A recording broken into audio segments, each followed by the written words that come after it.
Baik, kuliah TM 3104 Teknik Produksi, kuliah pertama sesi kelima.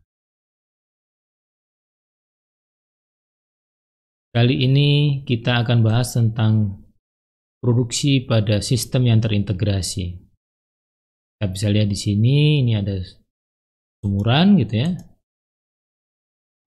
Gitu ya. Kemudian di sini dari beberapa sumur tadi kemudian menjadi satu, ada separator dan sebagainya. Jika tadi kita awalnya hanya bahas tentang satu sistem sumur, bagaimana jika sistemnya itu beberapa sumur menjadi satu? Menjadi satu, kalau kita gambarkan menjadi satu diagram alir gitu ya, kita bisa lihat bahwa di sini yang tadi awalnya hanya gitu ya, ini reservoir, wellbore, dan sebagainya sampai ke pipeline, wellhead, choke, flow line, dan sebagainya. Nah, bagaimana jika fluida kita itu mengandung wax gitu ya, atau parafin dan sebagainya, yang suatu saat ketika ada choke atau jepitan di sini gitu ya, itu menyumbat dari choke ini karena ada wax atau deposit. Otomatis karena produksinya dalam suatu sistem yang terintegrasi, satu titik terganggu maka akan mengakibatkan jalur ini semuanya terganggu.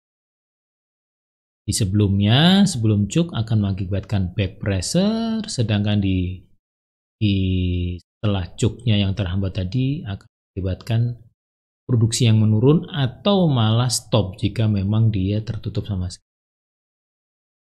Nah, ini tadi jika satu line saja gitu ya. Nah, bagaimana jika terintegrasi gitu ya dari beberapa sumur atau bahkan kalau di sini lihat ada dari beberapa reservoir. Nah,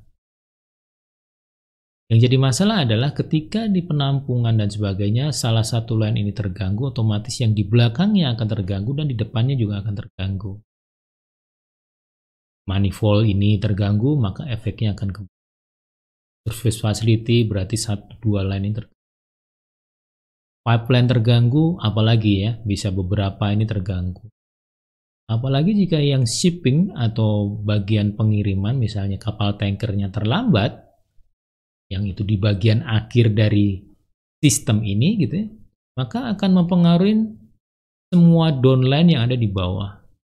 Karena apa? Produksi ini pasti akan menghasilkan fluida.